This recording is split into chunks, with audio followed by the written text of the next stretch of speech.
विरार पूर्वेच्या नारंगी विजयनगर या परिसरामध्ये 4 मजली इमारतीचा एक भाग जो आहे हा कोसळलेला आहे आणि यामध्ये 2 लोकांचा जो आहे या मृत्यू झाला असल्याची सध्याची प्राथमिक माहिती आहे। सध्या माझ्यासोबत वसई विरार महापालिकेचे अतिरिक्त आयुक्त दीपक सावंत सर आहेत। सर, नेमकी एकंदरीत काय घटना आहे, किती लोक यामध्ये दबलेले आहेत आणि किती जणांचा डेथ झालेला आहे? वसई विरार शहर महानगरपालिका क्षेत्रातील नारंगी विरार या ठिकाणची रमाबाई अपार्टमेंट आहे। या 4 मजली इमारतीचा काही भाग काल रात्री 11:45 दरम्यान कोसळला। यामध्ये आमच्या आपत्कालीन व्यवस्थापन कक्षला माहिती मिळाल्यानंतर आपत्कालीन व्यवस्थापन कक्ष त्याचबरोबर NDRFची टीम तात्काळ घटनास्थळी दाखल झाली आणि जो इमारतीचा पाट कोसळला होता तिथं रेस्क्यू ऑपरेशन करण्यास सुरुवात केली। यामध्ये काल रात्री 9 लोकांना रेस्क्यू करण्यात आलेला आहे। त्यापैकी 2, एक महिला आणि तिची एक मुलगी ही मृत झालेली आहे। सर, आत्ताचं रेस्क्यूची काय स्थिती आहे? एकूण किती टीम या ठिकाणी कार्यरत आहेत? कशा पद्धतीनं रेस्क्यू ऑपरेशन सुरू आहे आणि आणखी कोणी लोक दबण्याची शक्यता आहे? या ठिकाणी रात्रीपासूनच रेस्क्यूचं ऑपरेशन चालू आहे। NDRFच्या 2 टीम या ठिकाणी कार्यरत आहेत। त्याचबरोबर महानगरपालिकेचे आपत्कालीन व्यवस्थापन कक्ष आहे याची सुद्धा एक टीम या रेस्क्यू ऑपरेशनमध्ये काम करत आहे। आणि हे NDRFकडे जे श्वान आहे त्यांना या ठिकाणी अजून व्यक्ती असतील जिवंत अशी शंका आल्यामुळे त्यांनी रेस्क्यू ऑपरेशन अजून चालू केलेलं आहे।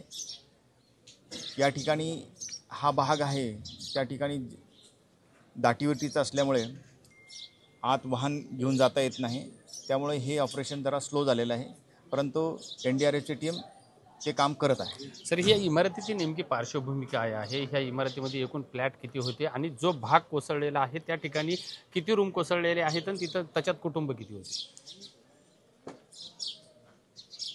हे रमाबाई अपार्टमेंटमध्ये एकूण 50 फ्लॅट आहेत। 2 विंग होत्या, त्यापैकी एका विंगमधील 12 फ्लॅट आहेत तो पार्ट कोसळलेला आहे। आणि ही इमारत साधारणतः 12-13 साली बांधकाम केलेलं आहे, अनधिकृत इमारत होती। आणि ह्या इमारतीच्या मे महिन्यामध्ये आमचे सहाय्यक आयुक्त प्रभाग समिती C यांनी स्ट्रक्चरल ऑडिट करण्यासाठी यांना नोटीससुद्धा दिलेली होती। सर, जे 12 कुटुंब म्हणजे जे 12 फ्लॅट कोसळलेले आहेत त्याच्यातले मग इतर कुटुंब कुठे आहेत आणि त्यांचं काय आयडेंटिफाय झालेलं आहे?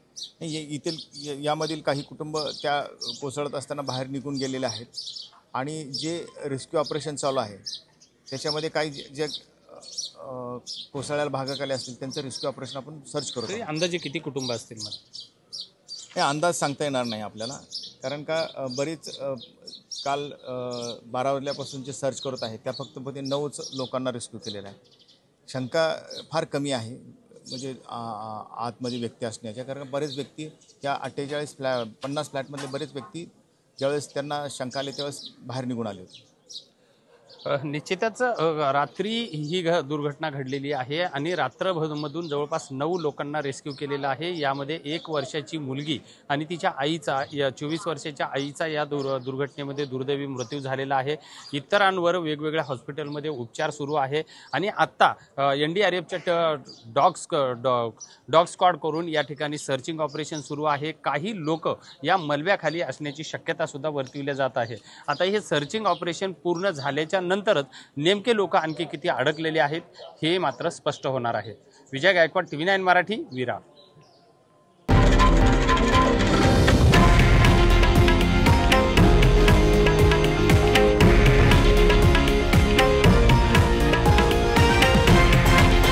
हे आहे देशातील नंबर 1 न्यूज नेटवर्क आणि आपण पाहत आहात TV9 मराठी, एकमेव।